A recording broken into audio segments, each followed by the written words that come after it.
Olá, meus queridos, que a graça e a paz do Senhor Jesus esteja reinando no seu coração. Eu quero cumprimentar aqueles que estão nos ouvindo também pela Rádio Melodia, pelo Facebook, ou pelo Instagram, ou talvez pelo YouTube.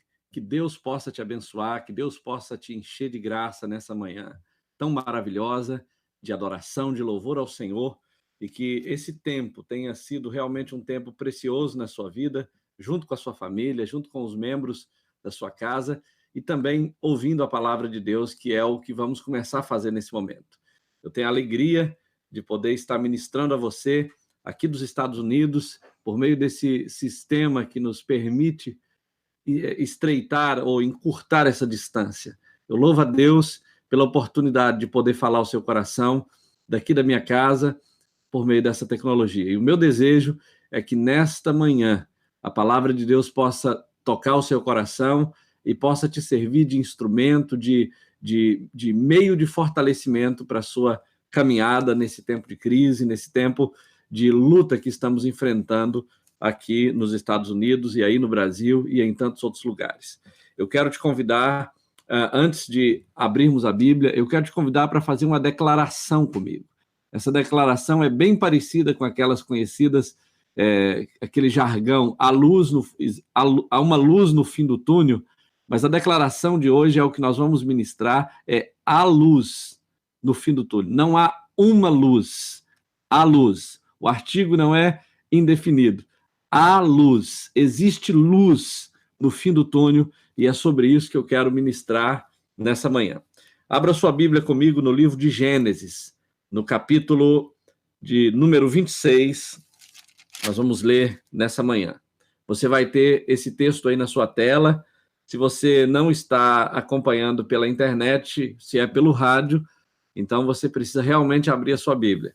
Agora, para você que está acompanhando pela internet, pelo Facebook, pelo Instagram ou pelo YouTube, você pode acompanhar, porque o mesmo texto que está na Bíblia está aí na tela. Diz assim: sobrevindo fome à terra, além da primeira vida nos dias de Abraão, foi Isaque a Gerar, avistar-se com Abimeleque, rei dos filisteus.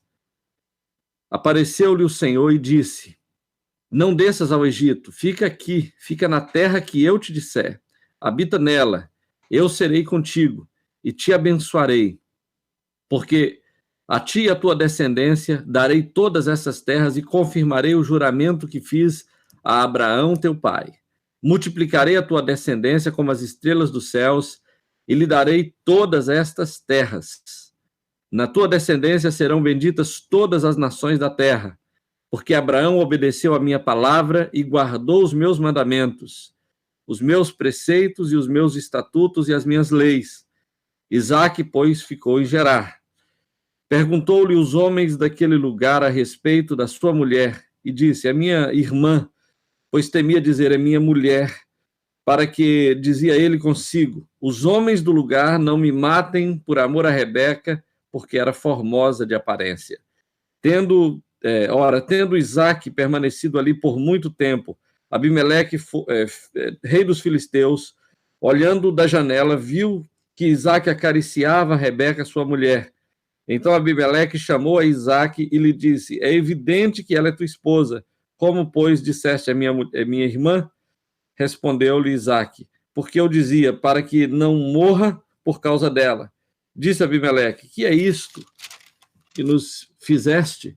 Facilmente algum do povo teria abusado da tua mulher e tu atraído sobre nós grave delito. E deu esta ordem a todo o povo: qualquer que tocar a este homem ou a sua mulher certamente morrerá. Semeou Isaque naquela terra e no mesmo ano recolheu a 100 por um, porque o Senhor o abençoava. Amém. Que Deus abençoe a sua palavra e que essa palavra possa falar ao nosso coração. Gênesis 26, eu quero te convidar para que mantenha, por favor, a sua Bíblia aberta, porque nós vamos não só ficar preso nesses 12 versículos, mas vamos ver o restante do capítulo enquanto estivermos ministrando. Gênesis 26 é uma declaração para todos nós, em alto e bom som, de que há luz no fim do túnel, há luz no fim dessa caminhada, desse tempo escuro que todos nós estamos passando. A luz no fim do túnel quando enfrentamos crises e tempos difíceis na nossa vida.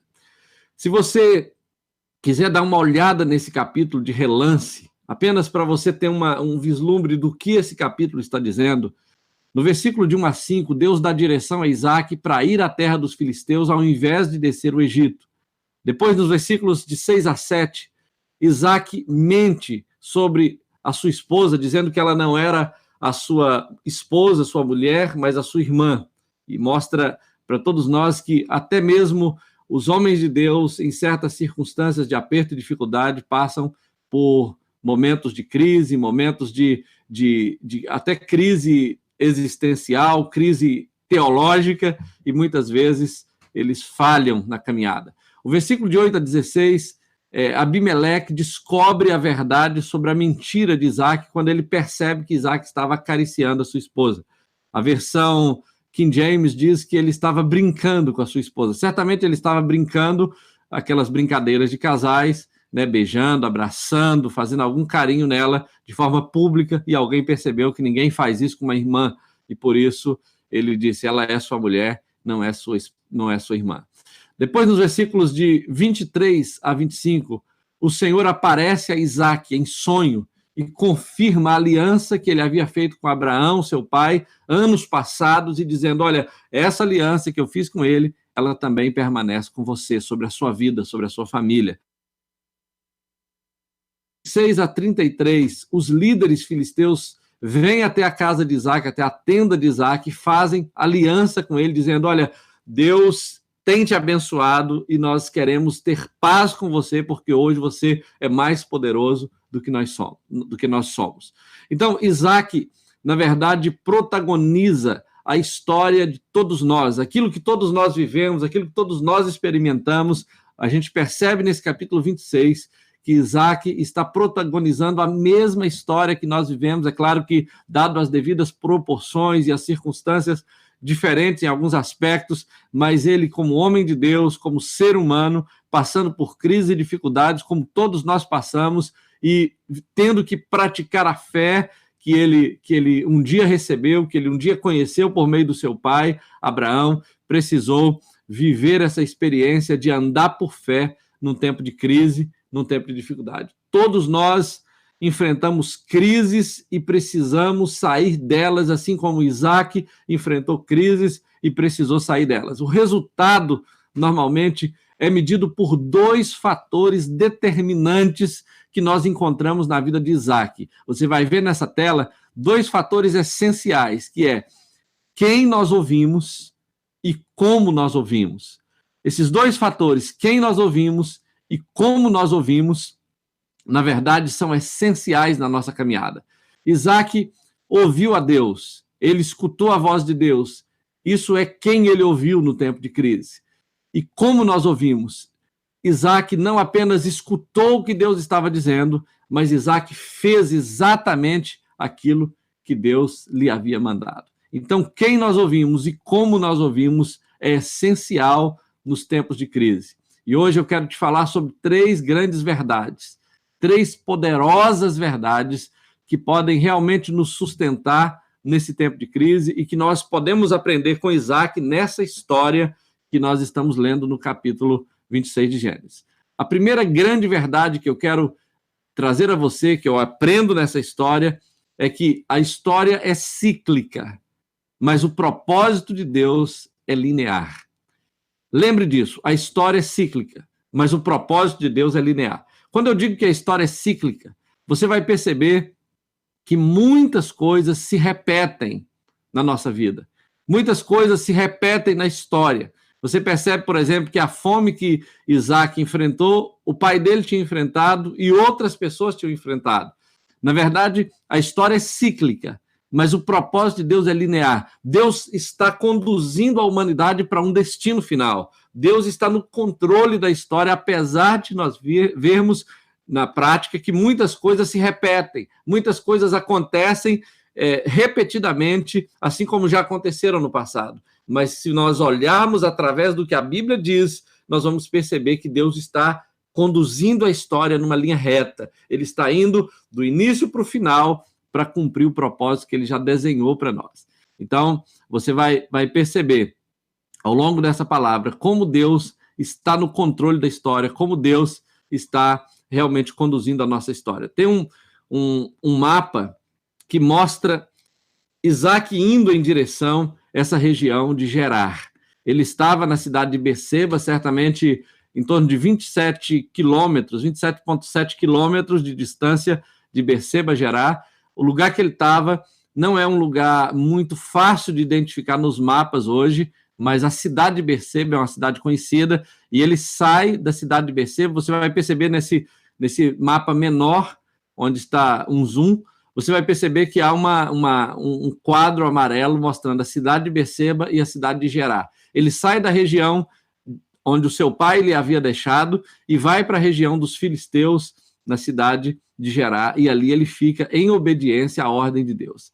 A história de Isaac, queridos, começa com ele tendo que lidar com a crise, mas termina com ele no controle da situação. Ele começa no meio de um furacão, no meio de uma dificuldade, no meio da fome que estava começando a assolar aquela região que ele estava, e ele então precisa ir para um lugar distante, precisa ter que colocar sua família numa circunstância bastante dificultosa, mas ele experimenta milagres de Deus nessa caminhada, porque ele ouviu a Deus e ele obedeceu a Deus. Então nós vamos ver que nessa mesma região que Isaac para onde ele teve que ir, o pai dele, Abraão, viveu lá 97 anos atrás. E o pai dele já conhecera um outro rei com o mesmo nome, era um título dinástico, né, que usava-se lá na região da Filisteia, Abimeleque, o mesmo Abimeleque que Abraão conheceu 97 anos antes, Isaac conheceu 97 anos depois, mas certamente era uma outra pessoa com esse mesmo título. E no capítulo 20 de Gênesis, você vai perceber que Abraão passou por uma mesma circunstância de fome naquele tempo, 97 anos antes. Agora, 97 anos depois, Isaac está tendo que enfrentar a mesma situação. Isso mostra como a história, muitas vezes, é cíclica, mas o propósito de Deus é linear, mesmo tendo que repetirmos certas circunstâncias. Bom, você vai perceber que a Bíblia apresenta pelo menos 10 outras situações onde a humanidade teve que enfrentar circunstâncias difíceis, com fome, com escassez de tudo, assim como outras nações têm passado. Por exemplo, nos dias de Abraão, capítulo 12, versículo 10, você vai perceber que houve uma fome. Nos dias de Isaac, no capítulo 26, que nós estamos lendo, houve uma fome, ela foi local e ele precisou se deslocar para uma outra região, onde ele prosperou, onde ele cresceu. Depois, nos dias de José, no capítulo 41 de Gênesis, versículos 56 a 57, também houve uma fome mundial. E José precisou abrir os celeiros e distribuir alimento, vender alimentos para todas as nações e até doar alimentos para aqueles que não tinham mais como pagar por aquilo. É claro que ele fez isso em troca de algum tipo de bem que as pessoas tinham. Depois Elimeleque e Noemi passaram por uma fome na região de Belém e eles foram para a região de Moabe. Lá no capítulo 1 de Ruth você vai ver isso. Depois Davi enfrentou uma fome no seu reino no capítulo 21 de 2 Samuel. Mais tarde você vai perceber que Elias, no capítulo 12, 18 de 1 Reis, você vai perceber que Elias também enfrentou uma fome na região de Samaria e a coisa ficou difícil, ficou brava realmente para eles. Capítulo 6 de 2 Reis, Eliseu também lidou com uma fome muito grande naquela nação onde ele estava. O povo passou por muita escassez e a Bíblia fala que essa escassez específica de 2 Reis, capítulo 6, também trouxe um problema econômico muito sério no país, que coisas que não tinham valor nenhum, como o esterco de pombo, passou a valer muito, foi realmente muito caro. Depois, você vai perceber que no cerco de Jerusalém, que durou 2 anos, no capítulo 25 de 2 Reis, houve uma fome muito grande na terra, e o povo também passou por uma escassez terrível, e depois que não tinha nada mais, a cidade de Jerusalém foi invadida, e todos foram levados cativos, alguns foram mortos, e foi um tempo muito difícil para Jerusalém. Depois você vai perceber que em Mateus capítulo 24, versículo 7, há uma profecia que diz a respeito da grande tribulação e que nesse período haverá uma fome em vários lugares. A Bíblia diz que em vários lugares haverá fome. Ela não diz que essa fome será global, mas devido a todos os flagelos da grande tribulação, devido aos problemas que vão acontecer em termos climáticos, em termos da natureza, então a produção de alimentos, de grãos, vai ser muito diminuída e a população certamente vai estar muito maior, talvez 15, 30 bilhões de habitantes. A gente não sabe até quando essa história vai seguir, mas toda essa disparidade vai fazer com que haja fome em vários lugares e aí, então, nessa circunstância, a igreja verá a manifestação do Senhor e será arrebatada, ou será levada, né, para estar com o Senhor dessa circunstância para uma circunstância muito melhor, que são promessas de Deus para a vida eterna. Depois, nós temos em última análise o capítulo 18 de Apocalipse, que apresenta também uma grande fome que virá sobre a grande Babilônia. É uma declaração a respeito de um reino certamente político, governado pelo anticristo, que no ápice do seu governo, da sua manifestação, vai ter que lidar também com essa escassez de fome, que certamente é uma referência à mesma citação de Mateus 24, porém com outra linguagem, com outro contexto. Então, isso para nós é apenas uma nota introdutória para dizermos que a história se repete, a história é cíclica. Já houve fome no passado, tem havido fome no presente em vários países, haverá fome no futuro, e a Bíblia ainda fala a respeito de fome que haverá no tempo da grande tribulação, no governo do anticristo. Então, a história é cíclica, mas no meio desse ciclo de repetições, existem promessas de Deus que guia a igreja, que guia o povo de Deus para um destino final, e o que nós precisamos atentar é para aquilo que Deus está dizendo a respeito do destino final da igreja, do destino final daqueles que temem ao Senhor, daqueles que aguardam a promessa de Deus para a vida eterna. O capítulo 26 de Gênesis, que é o texto que nós estamos usando como base para a nossa reflexão nessa manhã, aponta pelo menos 5 eventos cruciais que ajudaram Isaac a lidar com a crise e ter bons resultados. Você não vai ter isso aí na sua tela, mas o capítulo 26, versículo 2, mostra quando Deus se manifesta ao seu servo. Deus sempre se manifesta ao seu povo no meio das crises. Depois, no versículo 26, versículo 2, capítulo 26, a parte 2, parte B do versículo 2, diz assim, que Deus orienta o seu servo quanto ao que ele devia fazer naquele tempo de crise. É muito importante a gente estar com os ouvidos abertos para saber o que Deus tem de direção para nós nesse tempo de crise. No capítulo 26, versículo 3 e 4, Deus renova o pacto que ele fez com Abraão, agora ele renova com Isaac, dizendo o seguinte: olha, Isaac, você é filho de Abraão, você está no meio de uma crise, o tempo está difícil para você e para muitas outras pessoas e nações, mas entenda uma coisa, a promessa que eu fiz com Abraão, ela permanece com você. Por que isso é importante? Isso é importante, isso é essencial, porque isso é uma promessa de que vamos continuar vivo no meio da crise. Isaac sabia que, apesar da crise, Deus estava no controle da situação e ele permaneceria vivo porque ele teria que ficar vivo, ele seria imortal até que Deus cumprisse o propósito que Deus tinha na vida dele. Olha, ninguém vive contra a vontade de Deus e ninguém morre contra a vontade de Deus. Nós precisamos estar atentos a isso e de corações abertos para saber o seguinte: crise não determina o meu destino, quem determina o meu destino é Deus. Deus sabe para onde eu vou, Deus sabe como vai terminar a minha história, e Deus renova o pacto com Isaac para dar essa garantia para ele. A outra coisa que eu aprendo, no capítulo ainda 26, versículo 6, é que Isaac dá uma resposta para Deus, e a resposta que ele dá é uma resposta de obediência, ficando em Gerar, como Deus lhe havia dito. Canaã deveria ser a casa de Isaac, deveria ser o lugar que Isaac deveria fincar suas raízes, não o Egito.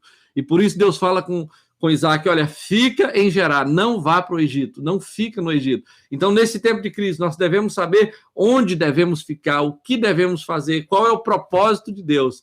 E assim como para nós, assim como Deus tinha para Isaac um lugar onde ele devia ficar, para nós, o céu, a nossa Canaã é o nosso destino final, é o nosso lar. Nós não devemos nos prender a esse mundo, não devemos nos prender às circunstâncias, devemos manter o nosso pensamento nas coisas que são eternas, nas coisas que são do céu, não nas que são daqui da terra, mesmo sabendo que temos que lidar com certas circunstâncias aqui da terra, e esse texto vai nos ajudar a nos orientar nesse tempo de crise. Devemos fugir dos ambientes e das respostas que nos afastam de Deus e que nos tiram do nosso lar, que nos tiram daquele ambiente que é o nosso ambiente e que nos guia para o nosso destino eterno. Então, veja bem, diante dessa circunstância, nós somos guiados ao nosso a segunda lição que esse texto nos apresenta. A segunda lição que nós aprendemos é o seguinte: a crise assusta todos. Normalmente, todas as pessoas são assustadas com a crise, mas a voz de Deus é que fortalece o justo.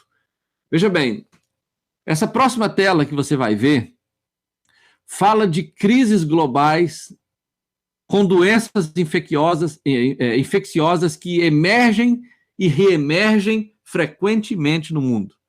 Essas crises dizem respeito a todos os tipos de doenças que já se manifestaram no mundo, como o ebola, o HIV, H1N1 e tantas outras doenças, vírus e pestilências que assolaram a humanidade nas últimas décadas. E você olha para esse mapa é bastante complexo, você vai perceber que em todos os continentes, em épocas diferentes, surgiram doenças para as quais a medicina precisou buscar resposta, e muitas delas ela encontrou resposta, muitas ainda não. Algumas a ciência aprendeu a lidar com elas e muitas pessoas morreram, outras pessoas criaram resistências e imunidade contra essas doenças e estão vivas aí. Então, a ideia é o seguinte: o problema não é só o coronavírus, nós temos a complexidade dos problemas de saúde que assolam a humanidade, nós temos os problemas políticos, os problemas econômicos, nós temos as ameaças de ataques nucleares que diariamente a gente ouve notícias em relação à Rússia, em relação à Coreia do Norte, em relação a outras nações, mas, além disso, nós temos as ameaças espaciais. Agora mesmo, em 15 de abril, passou um asteroide entre a Lua e a Terra, e, como a ciência diz, passou raspando na Terra, um asteroide de 70 metros de largura, com capacidade de causar um grande estrago na Terra se ele tivesse batido, mas, graças a Deus, ele passou direto, está em alguma parte bem distante da Terra. Então, todas essas ameaças estão assolando a humanidade ao longo dos anos, ao longo das décadas, ao longo das semanas, e ainda assim, o que sustenta o justo não são as notícias, não são as crises, mas é o que Deus diz na sua palavra. Isaac enfrentou duas grandes ameaças quando ele estava na cidade de Gerar. Duas grandes ameaças, e essas ameaças têm muito a ver com o que eu lido, com o que você lida diariamente na sua casa, ou na sua família, ou no contexto onde você está. Ele enfrentou, primeiramente, uma ameaça no seu casamento. Depois, ele enfrentou uma ameaça em relação à sua prosperidade. Essas duas ameaças, elas são realmente, elas precisam ser o foco de atenção de todo homem de Deus, de toda mulher de Deus, nesse tempo de crise, de qualquer ser humano, em relação ao casamento e em relação às finanças, em relação à prosperidade. Na verdade, o fato de estarmos juntos em casa, o fato de estarmos a maior parte do tempo passando juntos, reunidos em família, faz com que algumas crises assolem as famílias, os casamentos, talvez dificuldades de relacionamento, dificuldades de lidar com o comportamento do outro. Talvez passávamos 8, 10 horas fora um do outro no trabalho, nas atividades, agora estamos passando junto. Isaac enfrentou uma crise no seu casamento, não que ele tivesse algum problema com Sara, mas ele tinha algum problema em relação ao medo de ser morto por causa dela. Eu disse Sara, mas é Rebeca, na verdade. E ele então disse assim, ela é minha irmã e não a minha mulher. Essa história já era repetida, porque Abraão havia feito a mesma coisa. E agora, com medo de morrer, Isaac mente a respeito da sua mulher, e isso quase estabelece uma crise no seu casamento, mas Deus entrou com misericórdia, com intervenção, e por misericórdia socorreu Isaac nessa situação. Assim como eu creio que no tempo de crise, no seu casamento, que porventura essa circunstância pode trazer, Deus também pode entrar com intervenção, mas é importante que você esteja atento, porque é uma situação que pode ser realmente, pode desencadear crises no casamento. Agora, em relação à prosperidade, à medida que ele trabalhava pela sua conquista, pela sua prosperidade, os filisteus vinham, invadiam, entupiam seus poços e criavam dificuldade para ele. Então, ele quase também foi minado em relação à sua prosperidade. Mas Isaac não temia ameaças, ele temia a Deus. Ele não estava com medo do que os filisteus podiam lhe fazer ou com medo do que as circunstâncias podiam trazer a ele. Ele estava ouvindo o que Deus havia dito para ele. E eu quero te mostrar 3 coisas que Isaac escutou que puderam ajudá-lo nesse tempo de crise. A primeira delas, ele sabia quem estava com ele. No capítulo 26, versículo 3, Deus havia dito para ele, eu serei contigo. Eu serei contigo. É muito importante você saber quem é com você nesse tempo de crise. Essa é uma garantia maravilhosa. Lá no Salmo 46, eu até tenho ele aqui, quero ler para você, nós vemos essa mesma declaração do salmista, dizendo assim, olha, eu sei que Deus está comigo. No versículo 1 do 46 de Salmo, diz assim, Deus é o nosso refúgio e fortaleza, socorro bem presente nas tribulações, portanto não temeremos, ainda que a terra se transtorne e os montes se abalem no meio dos mares, ainda que as águas tumultuem e espumejem na sua fúria, os montes se estremeçam, há um rio cuja corrente alegram a cidade de Deus, o santuário da morada do Altíssimo, Deus está no meio dela, jamais será abalada, Deus a ajudará desde a antemanhã, bramam nações, reinos se abalam, ele faz ouvir a sua voz, e a terra se dissolve. O Senhor dos exércitos está conosco, o Deus de Jacó é o nosso refúgio.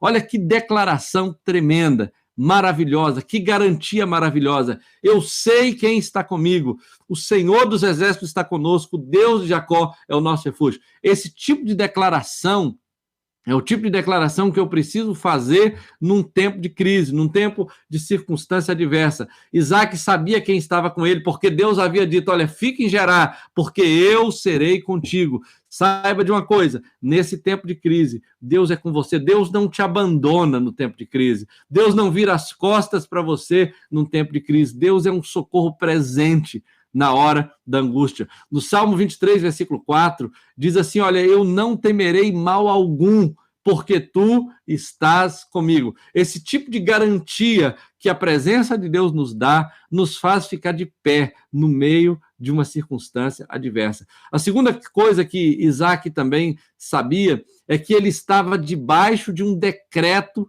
de bênção. Deus havia dito o seguinte, eu te abençoarei. No versículo 3, capítulo 26 de Gênesis, versículo 3, ele disse, eu te abençoarei. Existe uma promessa de Deus de que ele nos abençoará, assim como ele tinha dito a Isaac, olha, fica aí em Gerar e eu vou te abençoar, eu vou derramar bênção sobre a sua vida. Lá em Efésios, no capítulo 1, versículo 3 a 7, Deus também faz uma declaração de bênção a nosso respeito. Olha só o que o versículo diz, capítulo 1 de Efésios, versículo 3. Bendito Deus e Pai de nosso Senhor Jesus Cristo, que nos tem abençoado com toda sorte de bênção espiritual nas regiões celestes em Cristo. Assim, e por aí vai.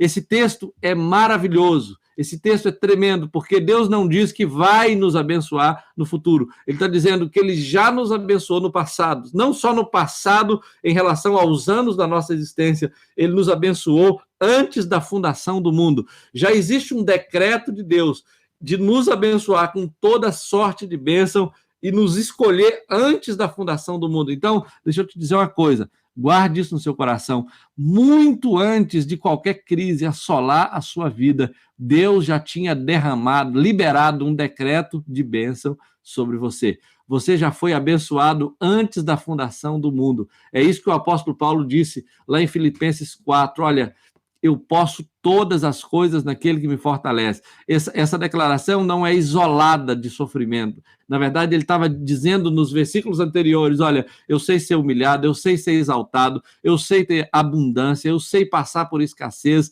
eu sei lidar com o sofrimento, com rejeição, com angústia, eu sei lidar com pressões de todos os lados, eu sei lidar com crises internas, eu sei lidar com batalhas espirituais, eu posso todas as coisas naquele que me fortalece. Eu tenho a garantia da declaração de Deus de que eu fui abençoado com toda sorte de bênção nas regiões celestes em Cristo Jesus. Eu posso passar por toda a adversidade que vier, porque Deus já tem me abençoado. Isaac sabia que estava debaixo de um decreto de bênção e isso o manteve de pé em meio a toda a adversidade que ele teve que enfrentar.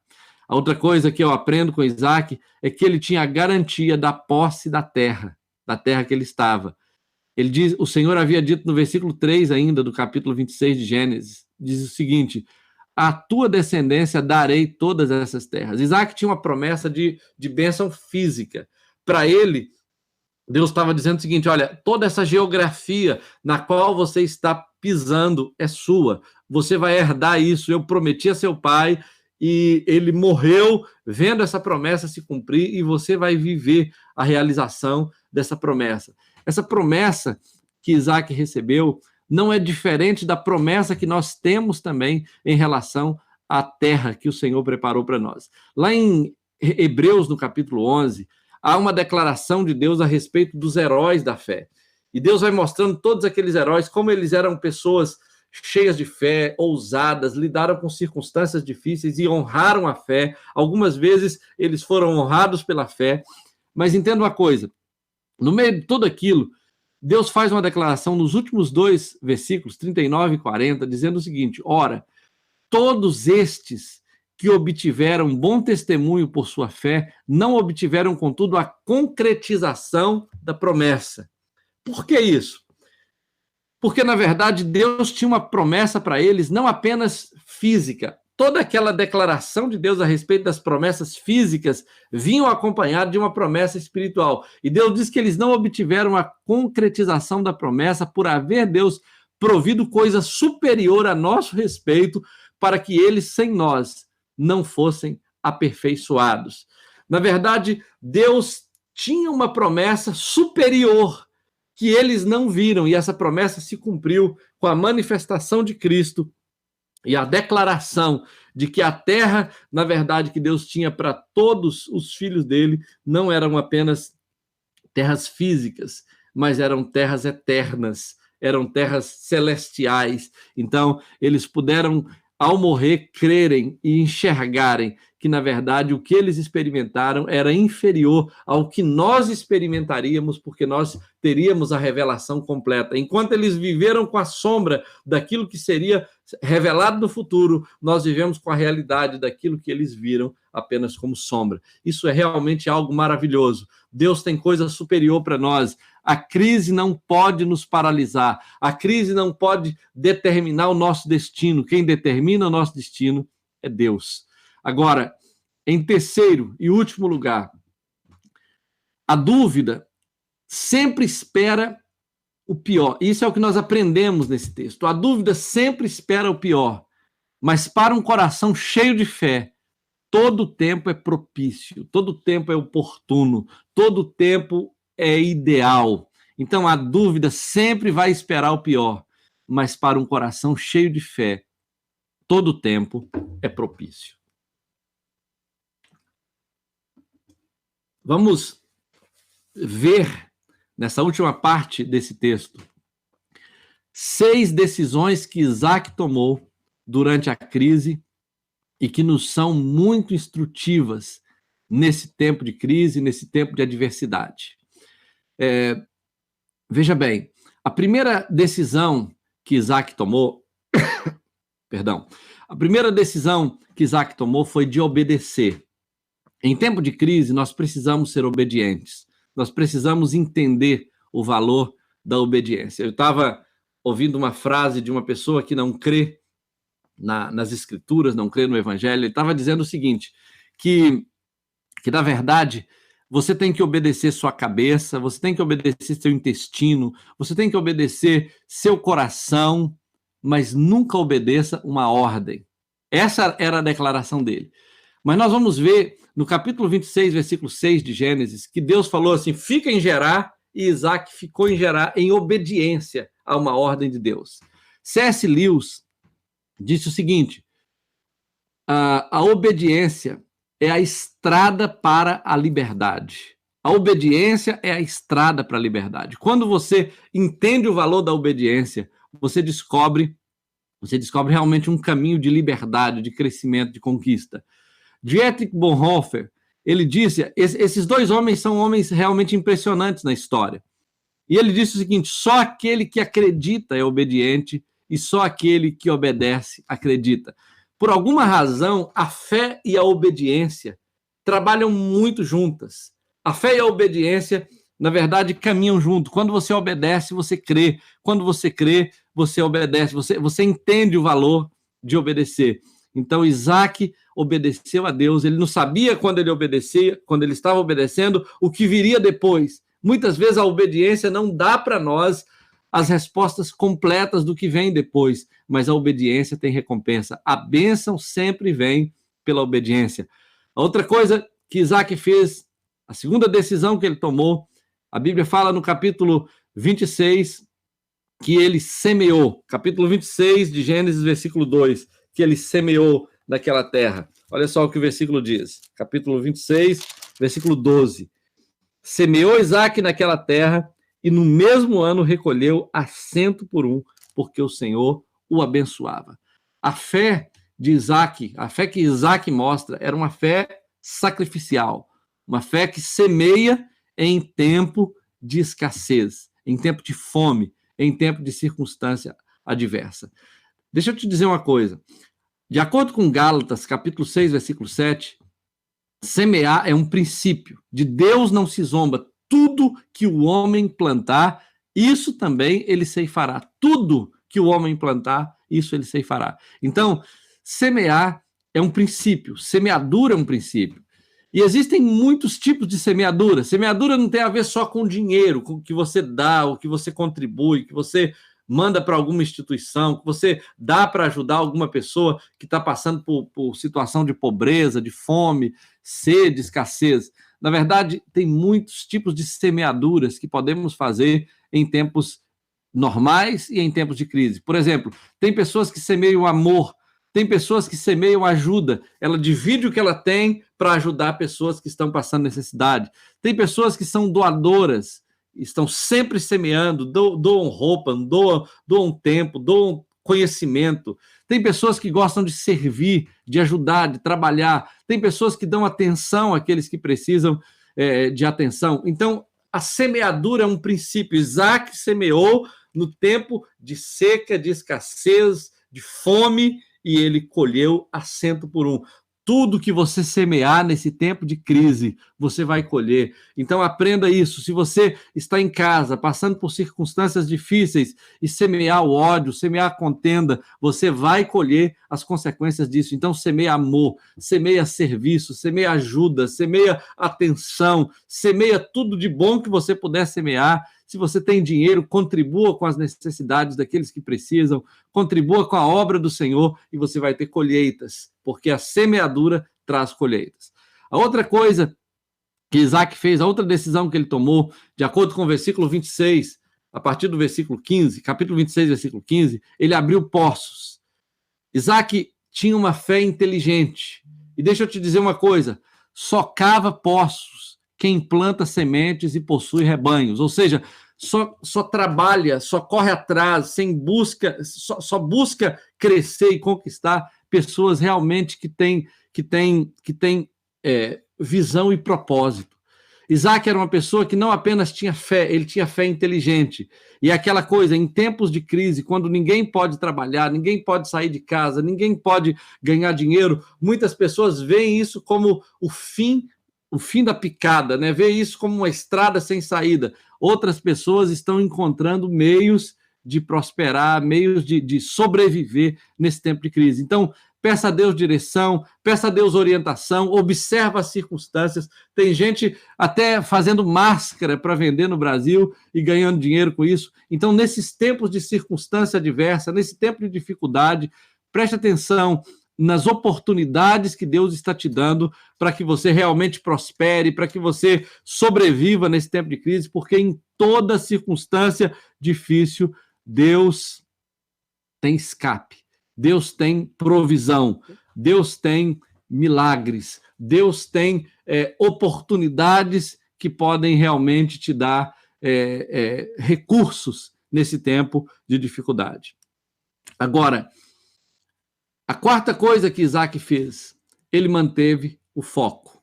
O capítulo 26, versículo 15, a Bíblia diz que enquanto ele estava abrindo poços para produzir água, né, para gerar água, para alimentar, para matar a sede dos seus animais, dos seus trabalhadores, e também para irrigar sua plantação, alguns dos povos dos filisteus estavam lá entupindo aqueles poços, atrapalhando o seu trabalho. Isaac não parou para discutir, Isaac não parou para brigar, Isaac manteve o foco fazendo aquilo que ele sabia que ele tinha que fazer. Então, em tempos de crise, nós não podemos parar para nos descontrolar, para brigar por questões políticas ou por questões internas na nossa casa ou no nosso trabalho. Nós temos que manter o foco naquilo que pode salvar a nossa família e a nossa casa num tempo de crise. Isaac manteve o foco, ele não se distraiu. As pessoas que são mais focadas, elas conseguem conquistar em tempos de crise, em tempos de dificuldade. As pessoas estavam cheias de inveja, querendo entulhar os poços, querendo provocar guerra, querendo atrapalhar a semeadura de Isaac, mas Isaac manteve semeando, crescendo, obedecendo e vivendo o propósito de Deus. Isaac, para mim, era um apóstolo da paz num tempo de conflito e guerra no Antigo Testamento. Você também pode ser um apóstolo da paz. Você também pode ser uma episcopisa da paz. Você pode ser um homem, uma mulher de Deus que produz paz num tempo de crise e de dificuldade, de escassez. A quinta decisão que Isaac tomou foi de andar com Deus. É muito interessante como Isaac era uma pessoa equilibrada na caminhada dele com Deus, e ele conseguia equilibrar a vida física, a vida prática, a vida social com a vida espiritual. Isaac, quando ele estava passando por toda aquela crise, ele levantou um altar, ele fixou a sua tenda e ele abriu um poço. É interessante essa ideia de levantar altar, montar a sua tenda e abrir o poço, porque o altar fala da sua comunhão com Deus, a tenda fala do investimento na família e o poço fala da excelência profissional, porque ele abriu um poço chamado Reobote, que significava alargamento. É muito interessante que Isaac sempre encontrou água. Todas as vezes que ele cavou, ele encontrou água. A água era essencial para que o trabalho dele pudesse ser executado, para que o trabalho dele pudesse ser realizado. Então, Isaac tinha comunhão com Deus, Isaac tinha uma família estruturada, Isaac tinha excelência profissional. Nesse tempo de crise, se você não pode sair para nada, não pode trabalhar, aquieta seu coração, com fé em Deus, e para refletir sobre a sua família, sobre a sua excelência profissional. Aproveita para ler, aproveita para fazer um curso online. Tem inúmeros cursos de graça, tem inúmeros cursos gratuitos na internet, onde você pode aprender muita coisa, até sobre a sua família, sobre o seu casamento, ou sobre a sua competência profissional. Talvez é uma hora de você se reciclar nesse tempo onde você tem mais espaço na sua agenda para servir, para investir na sua carreira profissional. Faça como Isaac. Levanta o altar ao Senhor, estabeleça a sua comunhão com Deus, edifica a sua tenda, fixa a sua tenda, invista na sua família e abra poços. Invista na sua excelência profissional, porque crise nenhuma dura para sempre. Toda crise termina. Então, quando essa crise acabar, esteja melhor do que você estava quando você entrou nela. E outra coisa, a última decisão que Isaac tomou, ele tomou a decisão de influenciar o mundo.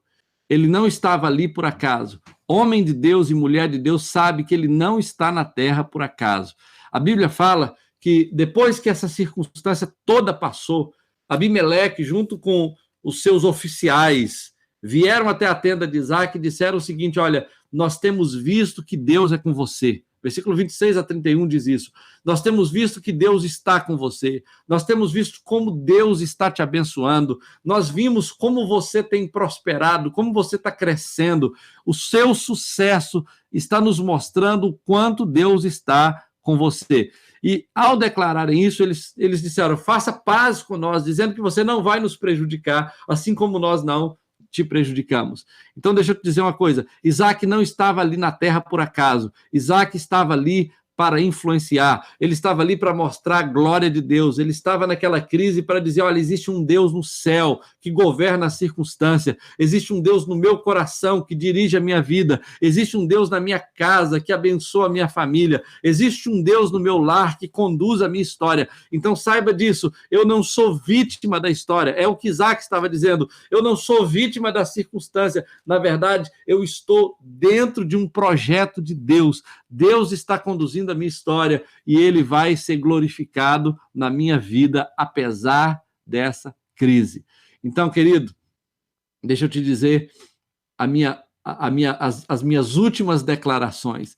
Isaac influenciou porque ele sabia que a sua existência não estava ali, não era por acaso, ele estava ali com um propósito. Deus estava o colocando naquela crise para que ele pudesse mostrar a glória de Deus. Você não caiu nessa crise por acaso. Deus te colocou nessa crise. Deus não está isento na história. Eu sei que é uma questão biológica, eu sei que é uma questão médica, temos que ouvir as autoridades médicas, a gente percebe pelas notícias e pelas declarações que, em alguns momentos, os políticos e os órgãos oficiais se mostram bastante confusos, porque até eles estão lidando com isso, de certa forma, sem um conhecimento pleno da circunstância, embora é claro que eles têm mais conhecimento do que nós a respeito disso, mas entenda uma coisa, nós, além dessa informação, que nós podemos nos valer dela por meio dos meios, das mídias sociais, nós também temos a palavra de Deus. A palavra de Deus é o que nos orienta nesse tempo de crise, nesse tempo de escassez e de dificuldade. E Isaac sabia que ele estava nessa crise para ser um influenciador. Deus pode te usar por meio da mídia, Deus pode te usar por meio das circunstâncias para glorificar o nome dele. Então faça isso, ligue para as pessoas, abençoe as pessoas, talvez até cantando, se você canta, faz uma live cantando, se você faz alguma coisa engraçada, legal, com a sua família, publica isso na internet, coloca Deus no meio disso, para que ele seja glorificado. E aí, terminando essa palavra, queridos, a história de Isaac começa com ele lidando com a crise, mas termina com ele seguro, em paz, confiante, no controle da situação, porque ele sabia que Deus estava no controle da sua vida. Ele é reconhecido como homem de Deus, ele é reconhecido como profeta, como canal de Deus. Ele agora é um homem próspero, poderoso, abençoado. Ele está exercendo influência através da sua fé, se relacionando com Deus. Ele oferece um banquete para aqueles oficiais da realeza que vêm até a sua casa. Ele continua com as mãos no trabalho, ele continua focado naquilo que o sustentava, naquilo que o mantinha de pé. E ele termina aquela história abrindo poços. Ele termina aquela história com a notícia de que poços estavam sendo abertos. Então, para Isaac, havia luz no fim do túnel. Havia luz. E para nós também. Jesus é a luz no fim desse túnel. Jesus é a luz que está brilhando nessa escuridão. E para Isaac, Jesus é aquela palavra que o sustentou durante toda aquela jornada. Isaac estava ouvindo uma voz, Isaac estava ouvindo uma direção, Isaac estava sendo guiado por uma instrução divina, assim como você e eu podemos ser instruídos pela palavra de Deus, por essa voz divina, por essa declaração divina que está nas Escrituras. Então, que Deus te abençoe. Não pense que há uma luz no fim do túnel. Há luz no fim do túnel. E essa luz que nós podemos ter e com a qual nós podemos contar é a palavra de Deus. Existe luz no fim do túnel.